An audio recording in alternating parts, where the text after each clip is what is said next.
guys, aku pengen freestyle reading.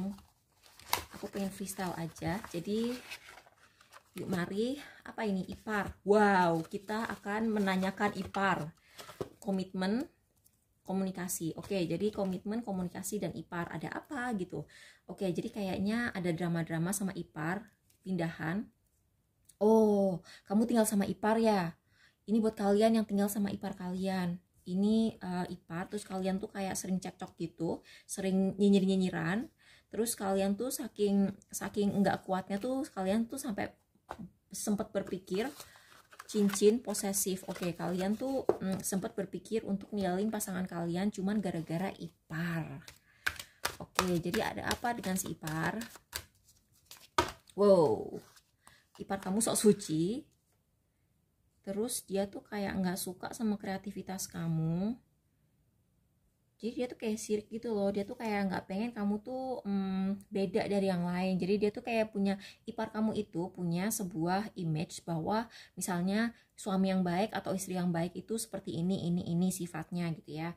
Suami yang baik itu dia tuh pasti udah bisa beliin rumah dong buat pasangannya kalau udah nikah lebih dari 2 tahun gitu misalnya. Atau kalau misalnya istri yang baik tuh harusnya bangun pagi gitu. Terus tapi ya gitulah. Nah, sebenarnya kamu sayang sih sama pasangan kamu gitu, tapi ipar kamu ini membuat kamu menggila gitu ya. Jadi udah gitu, ini kayaknya ipar kamu ini dia tuh kayak posesif sama orang sama pasangan kamu. Jadi dia tuh kayak misalnya ini mertua gitu ya. Mertua kan hitungannya ipar juga. Nah, ini ada mertua itu kan hitungannya ipar juga ya. Jadi ipar kamu itu dia tuh sebenarnya nggak rela anaknya pindah. Ini kayaknya ibu mertua atau perempuan ya yang nyinyirin kamu itu. Dia tuh kayak terjebak dalam, tuh kan dia tuh kayak terjebak sama ininya sendiri, apa pemikirannya sendiri gitu. Bentar, aku pengen nanya ini tipe ipar yang seperti apa. Jadi aku punya ini sebuah buku ya, terus kita psikomansi, jadi kita bisa ngeramal lewat buku ya. Kita ramal lewat buku.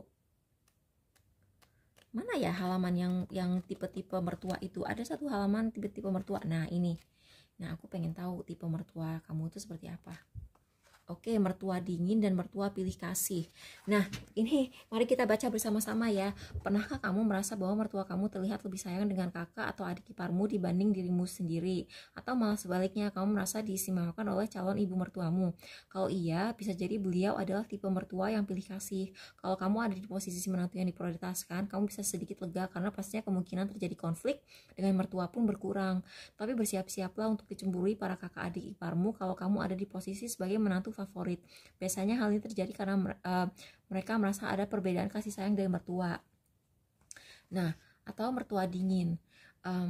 Jadi mungkin kamu tuh jadi gini, mungkin kamu itu merasa bahwa mertua kamu lebih sayang sama menantu yang lain yang juga tinggal di rumah yang sama atau tinggal di rumah yang lain, terus ngebanding-bandingin kamu sama menantunya yang lain, atau dia ngebanding-bandingin kamu sama kakak atau adiknya pasangan kamu.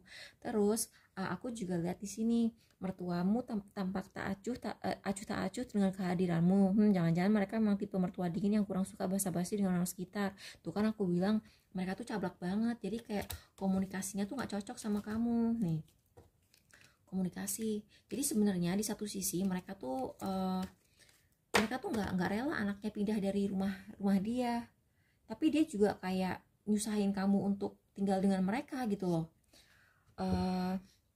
Mertua dingin berarti beliau juga tidak akan memaksa kamu untuk sering berbahasa basi dengannya. Tapi ingat, sebagai menantu yang baik, kamu tetap harus menjaga sikap ya. Memiliki mertua tipe seperti ini terkadang membuat kita ketar-ketir karena kesannya beliau tidak suka dengan kehadiran kita. Padahal mungkin saja memang begitulah kepribadian beliau. Nah, itu guys. Jadi mungkin emang sifatnya kayak gitu. Jadi kamu nggak usah anggap personal, kamu nggak usah nganggap dia benci sama gua karena gua begini. Dia begitu sama semua orang. Nanti juga kalau misalnya adiknya pasangan kamu nikah terus dia punya menantu baru, mungkin menantunya itu akan dibully terus kamu malah disayang-sayang.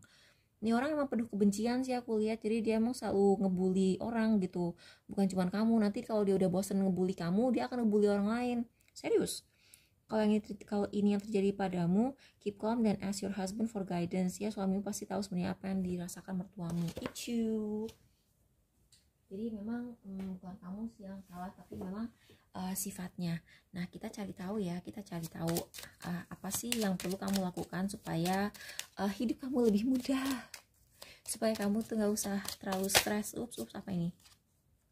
Good gentleman, main person, false person, work occupation.